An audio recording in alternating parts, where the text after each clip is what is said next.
eu comecei falando isso porque, assim, testemunho, meu querido, testemunho não é momento de você vir fazer pregação. Testemunho não é lugar para você exalar doutrinas. Testemunho não é momento em que você vem ensinar os outros. Os testemunhos, no mundo jurídico, o que é testemunha? Testemunha é chamada para dizer o que aconteceu, o que ela viu ou o que ela não viu, né? O que ela sabe, o que ela não sabe, para provar a culpa ou a inocência de alguém. Na verdade, você tem que provar a culpa. Todo mundo é inocente até que se prove o contrário, de acordo com o mundo jurídico, né? Mas, basicamente, o testemunho é para se confirmar um fato. Ou, no caso de ideias, para se confirmar uma verdade, né? Os testemunhos, no caso da igreja, servem também para estimular a fé daqueles que os escutam. Então, às vezes, uma pessoa conta testemunho de vitória, uma oração respondida, e você aí está na sua batalha de oração quase desistindo, você fala, puxa, Deus ouviu a oração daquela pessoa, pode ouvir a minha. Então você se inflama de novo e continua orando, né? E às vezes os testemunhos servem para delinear, para moldar ou para propor um modelo de comportamento que deveria ser imitado. Então você vê, nós sempre contamos histórias da Bíblia. Com as crianças nós contamos histórias bíblicas, como fez Davi, como é que fez Salomão, como é que fez Josué, como é que o Moisés fez, e nós estimulamos as crianças a imitarem o exemplo. Aliás, a palavra fala disso, observando, né, o modelo daqueles que imitem a fé que tiveram. Então a Bíblia conta uma série de histórias como testemunhos do que Deus fez e faz, para que nós nos espelhemos nesses testemunhos e imitemos o que essas pessoas fizeram. Amém? Nós estávamos lendo há algumas semanas o Salmo 120.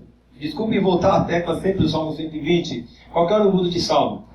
Mas o Salmo 120 falava de uma pessoa que queria subir até Jerusalém, morando ali na região inferior topograficamente, mas também moralmente inferior, comportamentalmente inferior, vivia no meio de pessoas falsas, de pessoas mentirosas, pessoas enganadoras e pessoas que não tinham temor de Deus, pessoas até mesmo violentas.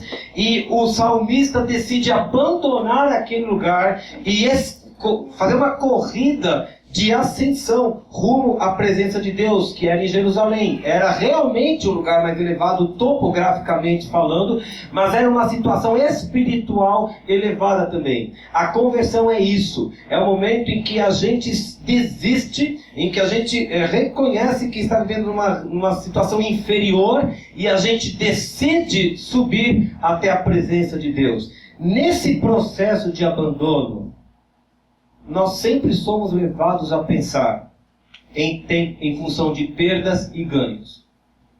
Mas se eu correr até Jesus, o que eu terei de deixar de lado? O que eu terei a ganhar em troca?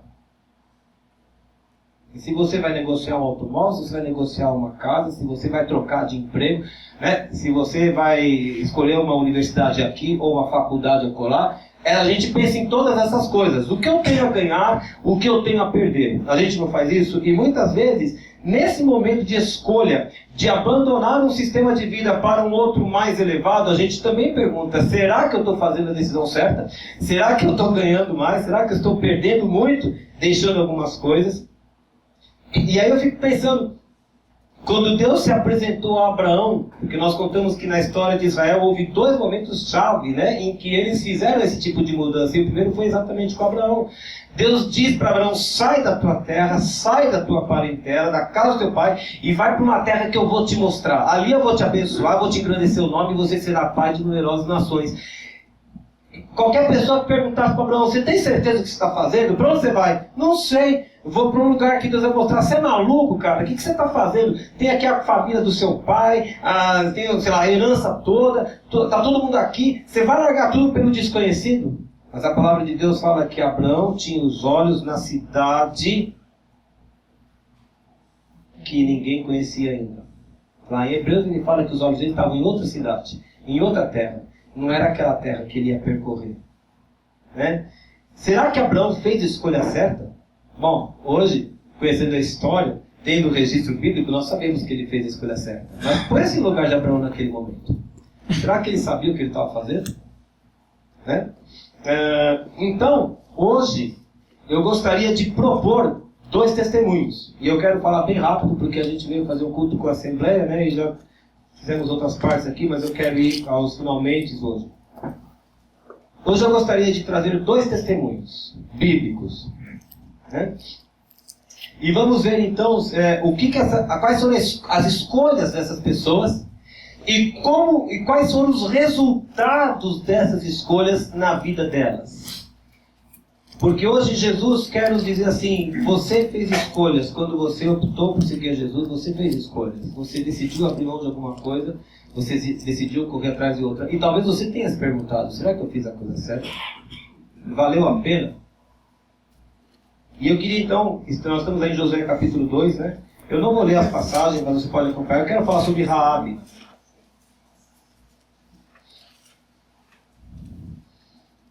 É uma personagem que não é muito estudada, não se fala muito sobre Raabe, mas você conhece a história de Raabe. Raabe morava em Jericó, né? E eu estava lendo um comentário, todo mundo sabe que Raabe era uma prostituta. Alguns comentários dizem que talvez ela vendesse produtos também numa feira.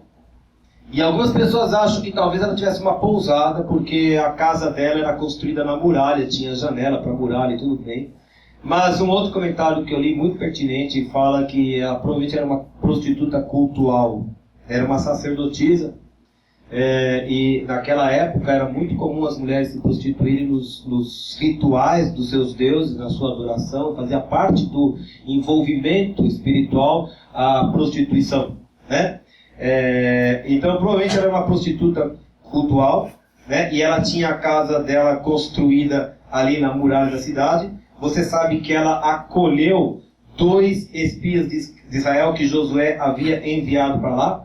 Ela os escondeu no terraço da construção e ela os colocou debaixo de umas canas de linho. Eu não sei se eram os lençóis que ela usava, se era a roupa de sacerdotisa, mas enfim, havia umas roupas, havia uns tecidos estendidos ali e ela escondeu os 2 espias. Quando o rei, sabendo que espias israelitas haviam entrado na casa dela, enviou soldados para buscarem, ela enganou os soldados. Ela disse que eles já tinham saído antes de se fecharem os portões da cidade, né? Mas na verdade estavam todos escondidos ali. E depois que os soldados foram embora, ela vai até eles e ela diz do desespero, do pavor que havia tomado conta do povo de Jericó, de toda a cidade, por conta do que Deus havia feito pelo povo de Israel desde a sua saída do Egito.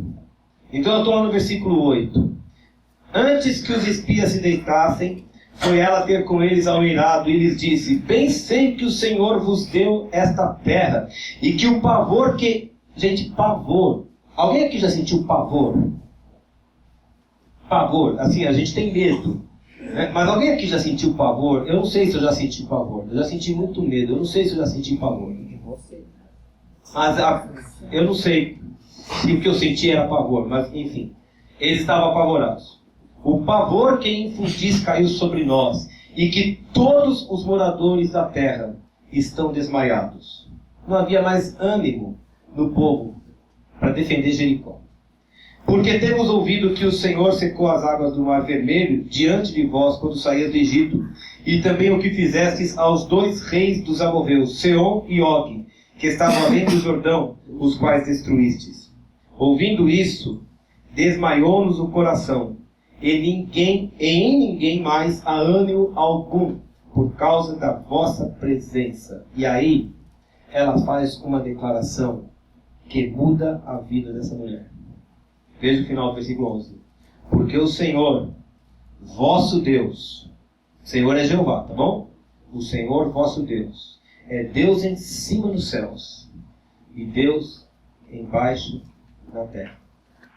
Os povos naquela época acreditavam que havia o Deus do sol, o Deus da lua, o Deus da chuva, o Deus da colheita, o Deus da fertilidade. E para cada evento, porque a história deles era sempre cíclica, né? Planta, colhe, casa, etc. Então eles acreditavam que os deuses estavam ligados aos ciclos da natureza, ou às atividades que eles desempenhavam. Então eles precisavam de um panteão, de um conjunto de deuses, cada deus com uma função, cada deus com uma operação específica, e eles acreditavam nesses deuses, mas um Deus que fere todos os deuses do Egito e depois abre o mar e tira o povo de dentro, tem que ser maior do que os outros deuses todos. E foi isso que ela reconheceu. Agora veja, ela era uma sacerdotisa. Ela provavelmente ministrava em favor de outro Deus, de outra entidade qualquer. E ela foi obrigada a reconhecer o Senhor seu Deus. Porque ela falou vosso Deus, ela não falou meu Deus, ela não disse nosso Deus, ela disse o vosso Deus. É Deus acima dos céus, é Deus embaixo na terra. E é muito interessante quando você vai ler em Êxodo, quando Moisés e Arão descem até Moisés e Arão descem até Faraó, e eles falam assim, olha, o Senhor dos Exércitos mandou, deixa aí meu povo para que me sirva. Você sabe qual foi a resposta de Faraó? Capítulo 5, versículo 5 de Êxodo, não precisa ler. Vamos abrir ali, eu vou ler para você. A pergunta de Faraó foi essa: e quem é o Senhor para que eu lhe ouça a voz e deixe aí Israel? Essa pergunta do quem é, não é como que eu falo, quem é aquela pessoa que eu quero conhecer? É aquele que fala assim, e eu com isso? E quem você pensa que você é para falar comigo? Porque na cultura egípcia, Faraó era o próprio Deus. E aí Faraó diz, quem é o Senhor? Para que eu tenha que ouvir a voz dele e deixar Israel. Eu não conheço o Senhor, e nem tampouco deixarei ir a Israel. Você conhece a história, você sabe que no final, Faraó mandou o povo embora, porque não pôde com a mão do Senhor Jeová sobre ele. Aleluia. Ele não pôde. O diabo não pode com o poder do Senhor sobre sua vida. Deixa eu te contar de novo. Satanás não pode com o poder de Deus sobre a sua vida. Na mão do Senhor agir sobre sua vida, ele não pode nada. Nada. Ele não pode. Ele não pode. Faraó era prepotente, arrogante, orgulhoso. Ele achava que era Deus, então ele desprezou Jeová. Agora, a sacerdotisa Raabe, ela reconheceu. O seu Deus é Deus em cima dos céus. Ele governa os céus. E Ele é Deus embaixo da terra. Ele governa a terra. O nosso Deus é soberano e governa sobre tudo. E Jesus está vivo. Ele ressuscitou. Ele é o nosso Deus. Ele é o nosso Deus. Ela sabia quem é o Deus verdadeiro. E ela declarou. Ela fez a sua declaração. Jesus disse que a boca fala daquilo que o coração está cheio. Ela creu. E ela declarou. Então, você sabe que ela fez um pacto com os espias, né? Ela pediu que quando Israel chegasse ali e atacasse Jericó, que a vida dela e de sua família fosse preservada. E o acordo, na verdade, tinha duas partes. Primeiro, que ela não devia denunciar a ninguém da cidade a missão dos espias. Segundo, porque eles desceram por uma corda, né, vermelha lá pendurada, e vermelho não é por acaso, né, gente? Você é crente, você sabe que o vermelho simboliza o sangue de Jesus, né? Eles desceram pelo cordão vermelho e o acordo era, quando nós atacarmos, o cordão tem que estar aí. E quem estiver na sua casa será protegido. Você lembra lá em Êxodo, quando o anjo da morte passa e vê o sangue nos umbrais da porta, o anjo passa e não entra na casa. E é a mesma coisa, se nós virmos o cordão vermelho na tua casa, a tua casa tem o sangue de Jesus lá? O sangue de Jesus está na porta da sua casa? Você está protegido pelo Senhor. E Raabe desceu aqueles espias e colocou ali, né? E eu fico pensando nesse testemunho, porque Raabe, ela tinha provavelmente uma posição de destaque naquele sistema religioso, mas ela abriu mão da posição que ela possuía por causa de um poder maior que ela conheceu. Ela reconheceu que havia um Deus maior do que aquilo que ela servia. E que valia a pena largar tudo, talvez, sei lá, além da prostituição que ela praticava, talvez, sei lá, até uma posição, um renome, um destaque, ela falou, vale a pena largar tudo isso para servir a Jeová. Então ela declara sua fé em Jeová e nisso está implicada uma mudança de comportamento. Ela era prostituta, mas a partir daquele momento não seria mais. Porque o nosso Deus transforma vidas. Ele transforma vidas. O que aconteceu com Raabe? Raabe ganhou a família. Quando Israel invadiu a terra, Josué disse: peguem lá Raabe e sua família, tal, não sei o que, tragam para o acampamento. E eles passaram a integrar o acampamento de Israel. A Bíblia fala que Raabe se casou com Salmão, que era da tribo de Judá. E olha só o que diz Mateus capítulo 1, versículo 5. Ninguém gosta de ler genealogias, né? Então, de vez em quando vale a pena. Aquelas frases que falam: para que eu estou lendo isso? Luan? Mateus capítulo 1, versículo 5. O que fala aí? Salmão. Para quem não sabe, nós estamos lendo a genealogia de Jesus, tá? Salmão gerou Salmão gerou de Raabe a quem? A Boaz. Raabe entrou na genealogia de Jesus de Nazaré. Porque um dia ela fez uma escolha. Jeová é Deus acima do céu. Jeová é Deus embaixo da terra. Eu posso largar a minha vida, eu posso largar o estilo de vida que eu tinha, eu posso largar os meus valores, eu posso largar aquela cultura que eu carreguei de Jericó, eu posso largar tudo por esse Deus. E Deus a coloca na genealogia do seu filho. A genealogia de Jesus em Mateus só apresenta 4 mulheres. 5, na verdade. Tamar, Raabe, Ruth e Batseba. 4 mulheres que teoricamente não teriam por que estar na genealogia do Filho de Deus. E quando eu leio isso, eu só consigo entender a graça de Jesus. Ele não olha o nosso passado, mas Ele olha a fé no seu coração. Ele olha a fé no seu coração. Ele te compreende, Ele sabe a luta que você enfrenta. Mas Ele olha a fé no seu coração. E Raabe, ela deve ter sido difícil para ela. Eu acho que não foi fácil do dia para a noite. Está acostumada com esse estilo de vida e de repente muda tudo. Ela foi tataravó do rei Davi. Tataravó de Davi. Quem é sua tataravó? É uma prostituta? Não, não era uma prostituta. Ela foi. Mas ela foi transformada. Porque um dia ela desistiu de algo por algo maior. Por algo maior. Eu acho que se Raabe estivesse aqui viva, porque eu não vou consultar morto, tá bom? Nem você. Mas se ela estivesse viva aqui e você perguntar assim: valeu a pena, Raabe? Ela teria dito: foi a melhor coisa que eu fiz na vida. Abdicou de um sistema de vida para abraçar o sistema de Jeová. Eu queria compartilhar outro testemunho. E eu queria que você fosse a Ruth.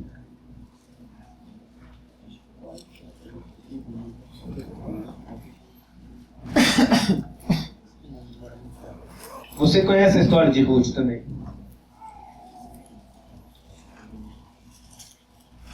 Conhece, não? Mas a história... É engraçado que o livro se chama Ruth, né? Mas não começa falando de Ruth, começa falando da sogra dela, né? E a história vai começar com Noemi. Noemi, sim, era do povo de Israel, né? Ela tinha um marido chamado Elimeleque. Ela tinha 2 filhos, Malom e Quilion, e houve uma fome muito severa na terra de Israel, né? E aquela família fugiu da terra de Israel e foi embora para Moabe. Eu não posso afirmar com certeza, mas como a história aconteceu no tempo dos juízes, está escrito ali no 1º versículo, se não me engano, sim, os dias em que julgavam os juízes, né? Provavelmente essa fome era uma disciplina de Deus, porque o livro de Juízes conta uma constante, né? O povo de Israel se afastava de Deus, Deus lançava uma disciplina, podia ser uma opressão de outro povo, alguma coisa assim, podia ser fome também. O povo se arrependia, Deus mandava um libertador. No caso aqui, a libertação seria o próprio Deus tornar a terra favorável novamente, né? Mas provavelmente esta fome foi, na verdade, uma disciplina de Deus contra o povo por haver abandonado a doutrina do Senhor, o culto do Senhor, e por ter permitido que a idolatria graçasse, espalhasse, entrasse no meio daquele povo. Então eles foram para Moabe, né? E lá, na terra de Moabe, casaram-se os 2 filhos, né? E ela ficou viúva. Aliás, gozado porque o versículo 3 dá a impressão que primeiro ela ficou viúva e aí ela casou os filhos. E aí diz o texto que eles ficaram mais ou menos 10 anos na terra de Moabe. Eu não sei se esses 10 anos depois que os filhos se casaram, ou o tempo todo, não fica muito claro, mas você pode imaginar uma década aí, né? E aí os filhos também morreram, e ficou ela com as 2 noras ali. E aí ela ouviu falar, versículo 6, ela ouviu falar que Deus tinha se tornado favorável a Israel e que a fome havia cessado. Então ela voltou. Agora o versículo 21 diz uma coisa, porque quando ela voltou para Israel, foram fazer festa, né? Noemi voltou. Ela falou, por que você está me chamando de Noemi? Eu quero que você me chame de Mara. E ela fala assim, porque eu saí ditosa, ou tem uma versão que fala eu saí rica. Era uma família rica, era uma família de posses. E ela falou, e agora eu estou voltando pobre. Por que vocês estão me chamando de Noemi? Visto que o Senhor se manifestou contra mim, o Todo-Poderoso está me afligindo, como é que vocês têm coragem de me chamar de Noemi? Então, talvez por essa situação de pobreza, talvez por não saber o que ela encontraria quando voltasse, e especialmente porque ela não tinha outros filhos para assumirem o levirato. Para quem não entende, no contexto da lei judaica, né, quando uma mulher enviuvava, o irmão do morto devia então se unir àquela mulher e suscitar descendência em nome do outro irmão para que a terra não ficasse desapossada. E a herança tinha que se manter na família. Mas Noemi não tinha outros filhos. Ela falou, não tenho filho no ventre, não tenho nem marido, mas não tem jeito. O que vocês vão fazer comigo? Voltem e fiquem aí na sua terra, arrumem outros maridos e sigam sua vida. Já era, não tem o que fazer. Então, a Bíblia fala que Orfa ouviu esse conselho e falou, tem razão, está muito lógico o que você está falando. Tá certo, eu vou voltar aqui e ficar aqui, vou tocar minha vida. Vida segue. Nada de errado com Orfa, ok? Ela estava agindo de acordo com os conceitos, os valores, ok? E o conselho de Noemi era totalmente lógico e plausível. Tá? E aí ela vira para Ruth, porque Ruth não voltou atrás, e ela fala, Ruth, sua cunhada foi embora, vai você também, ó. O que você está fazendo aqui? E a Ruth fala, você não insista, hein? Você não insista para eu ir embora.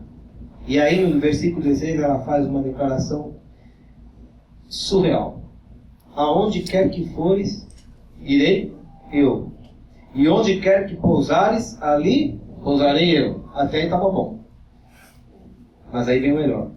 O teu povo é o meu povo. E quando ela diz o teu povo é o meu povo, ela não está falando assim, olha, eu vou fazer um documento, dupla nacionalidade, eu vou colocar um passaporte, sei lá o que e tal. O que ela está falando eu estou trocando a minha cultura pela sua.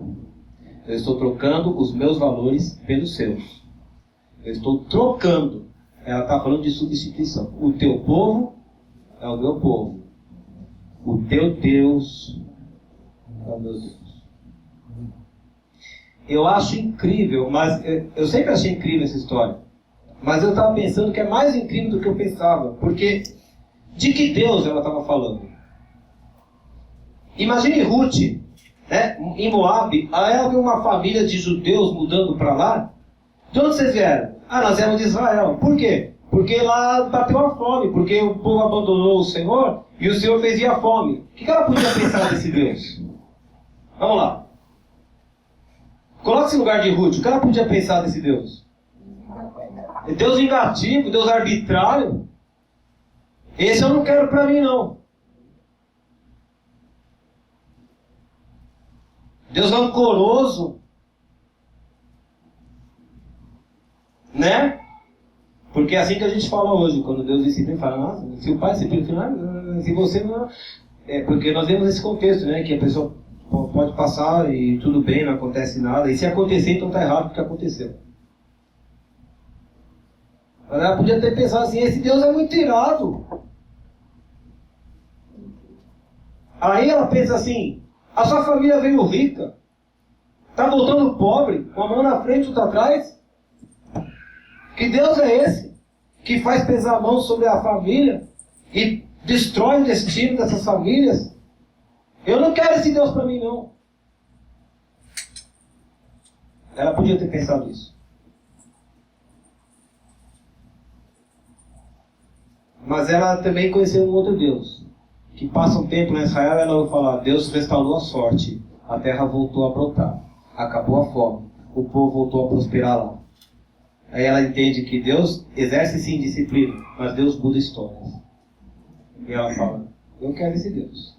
E eu não tenho a menor dúvida, a Bíblia não fala, gente, mas eu não tenho a menor dúvida de que, embora Levi estivesse até meio amargurada, né, Deus, eu saí daqui rica, eu estou voltando pobre, o Todo-Poderoso me tem afligido, talvez até, ela fala no versículo 20, me chamem de Mara, porque grande amargura me tem dado o Todo-Poderoso, embora talvez estivesse reclamando do tratamento de Deus para com ela, uma coisa é certa, se Ruth decidiu que o Deus de Noemi era melhor do que os deuses de Moabe, é porque ela viu um testemunho digno.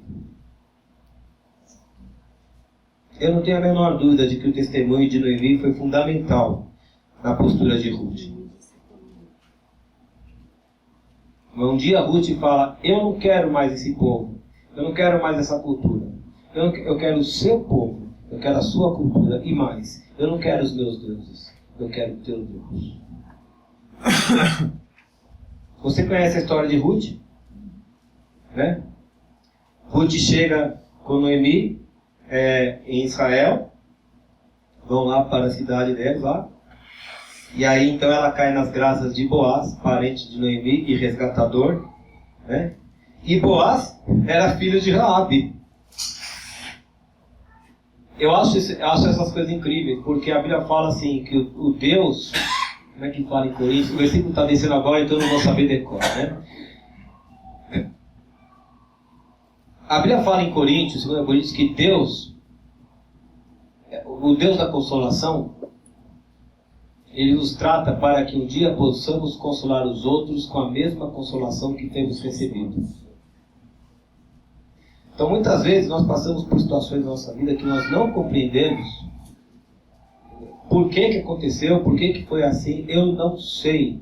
Mas um dia pode ser que a sua consolação, a consolação que você recebeu, seja aquela que Deus vai usar para consolar outro. E Deus, na sua soberania, faz assim, quem escreveu isso foi Paulo. Não sou eu que estou inventando, não. E eu acho que se perguntasse assim, Boaz, você vai casar com Ruth? Ruth é moabita. Boaz podia responder, e daí? Minha mãe era prostituta de Jericó. Qual é o problema? Deus transformou a vida da minha mãe, Deus transforma a vida de qualquer um. Amém.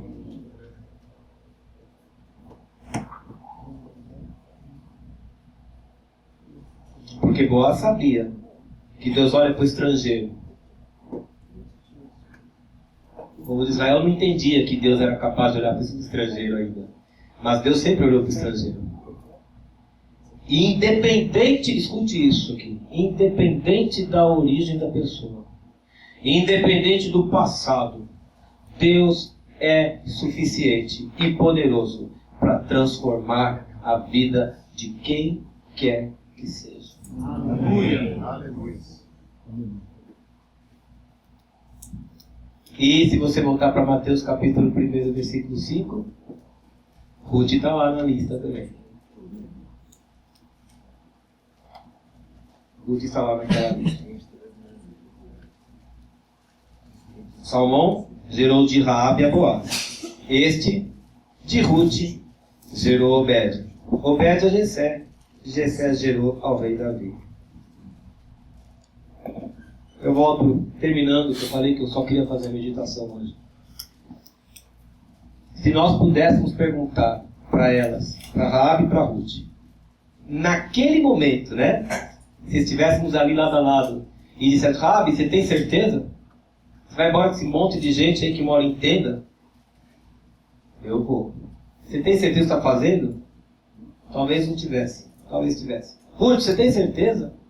Noemi está voltando negativo na conta. Não tem nada. Não tem nem... Acho que tinha só a terra, sei lá.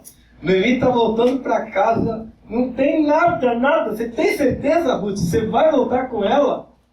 Vou. Você sabe o que está fazendo? Não sei.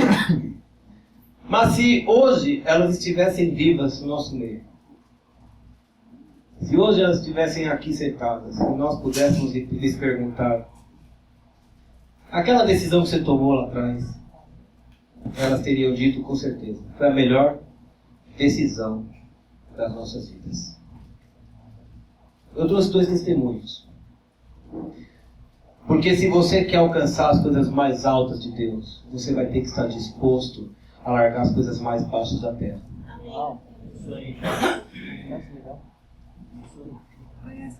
E a nossa pergunta é, vale a pena? Vale a pena?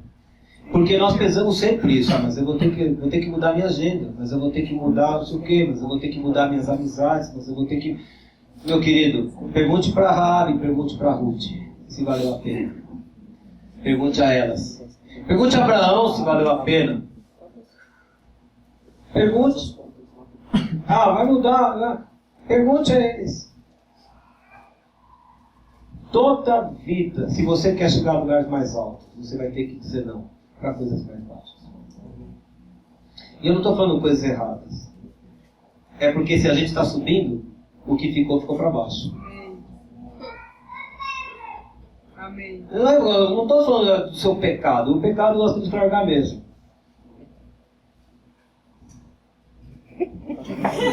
Pedro, esse aí tá combinado para outro dia, não era, Paulo? Você errou o dia. Eu até esqueci o que eu estava falando. Parece aluno, meu pai. Parece aluno. É igualzinho na escola. Eu estou lá, no clímax acontece alguma coisa. Até a persiana abre sozinha. Verdade, não é, Marcelo? Gabriel já viu. A persiana... Cara, eu estou falando um negócio, a coisa vira assim. A luz entrou na sala. Mas eu esqueci o que eu estava falando. Não estou falando de pecado. Pecado a gente tem que abandonar mesmo. Porque Deus não vai aceitar o pecado da sua presença. Mas se eu quero coisas mais altas, as outras coisas ficam baixas, ficam pequenas. O que foi que Deus falou para Jeremias? Se você for capaz de separar o precioso do vil, então você será a minha boca.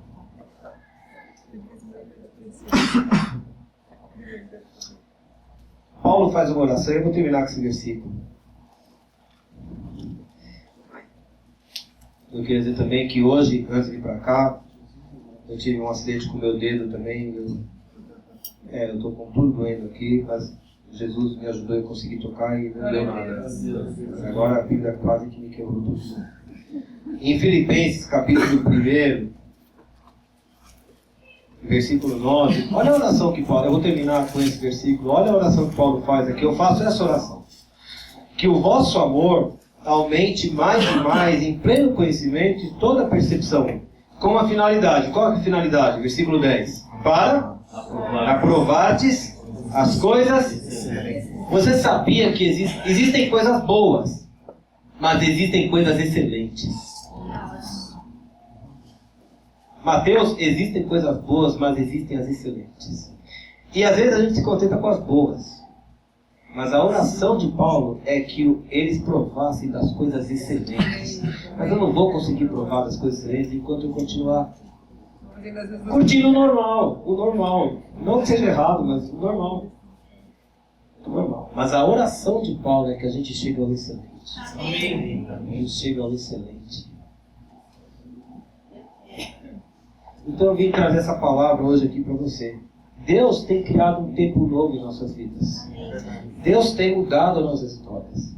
Deus tem trabalhado com o nosso mente, Deus tem trabalhado com o nosso coração. No meio de muita luta, Não pense que foi fácil para Israel sair do Egito. Tem um faraó que vai fechar a porta, daqui você não sai. Mas a mão do Senhor é mais forte sobre nós. E faraó não pode com ela. Mas há escolhas que a gente faz. E Deus nos tem chamado para buscar as coisas excelentes. Raabe escolheu. Raabe podia ter. A Raabe viu aqueles espias entrando, ela podia ter. Vem aqui, eu vou esconder vocês, e dar aquela trairagem geral. Na verdade, Raabe traiu o próprio povo. Raabe traiu a própria cidade. Se você pensar por um lado, né? Porque ela era de Jericó. E aí ele escondeu os espias. E ainda falou, quando vocês vierem aqui, poupa a minha vida. Pode matar a cidade toda, mas me poupa a vida, porque eu quero mudar de vida. E aquele sistema todo não era mais importante, para nem fazia sentido na cabeça. Não quero mais aqui, não quero outra coisa. Que Deus nos dê essa gana de tirar. Reconhecer que o Deus que servimos é Deus no céu, é Deus na terra. E que não tem outro que valha mais. E que Deus nos dê a ousadia de Ruth. O teu povo é o meu povo. Eu mudei de cultura, eu mudei de valores, eu mudei de princípio, eu mudei de hábito, eu mudei de rotina. Eu mudei porque o teu Deus é o meu Deus. E os valores do nosso Deus, Jesus de Nazaré ressurreto, são mais altos. E que Deus nos conduza para isso. Amém. Vamos orar. Vamos orar. Senhor, obrigado pela tua palavra. A tua palavra traz inúmeros testemunhos. Não apenas o Senhor nos afirma as coisas que estão nela escritas, como o Senhor mostra pelas histórias dessas pessoas. E ainda me faltou, Senhor, a memória de lembrar que o Senhor colocou Raabe. O Senhor colocou Raabe no rol dos heróis da fé. Lá em Hebreus, capítulo 11. O Senhor colocou essa mulher que era uma prostituta. O Senhor colocou essa mulher como heroína da fé. Ela foi heroína porque ela reconheceu que os teus valores são maiores. Que o Senhor é Deus no céu, que o Senhor é Deus sobre a terra e o Senhor é Deus sobre nossas vidas também. Abençoa, Senhor, os membros da nossa igreja. Que todos nós saibamos dizer não para o mundo.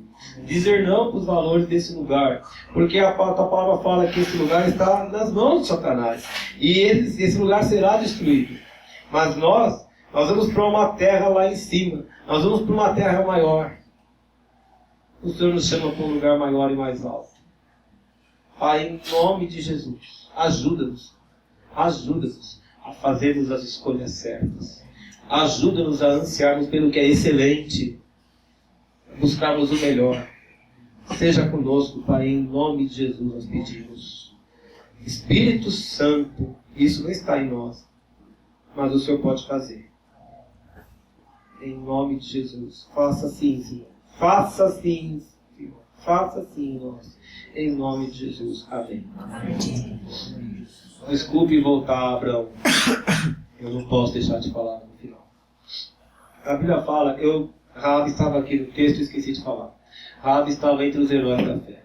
Deus colocou uma prostituta, ex-prostituta, entre os heróis da fé. E o capítulo 11 de Hebreus termina dizendo que nenhum deles alcançou a promessa. Porque essa promessa só será alcançada depois. Às vezes, a gente pensa que a gente faz uma substituição de alguma coisa e a gente espera que o resultado seja aqui na terra.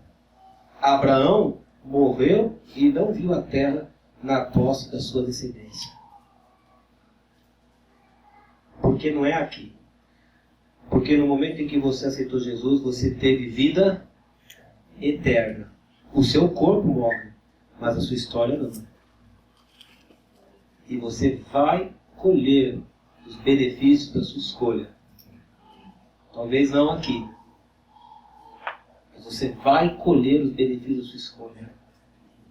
Porque a sua vida não termina. O corpo para de respirar, mas a gente continua a viver. Você vai receber. Amém? Amém.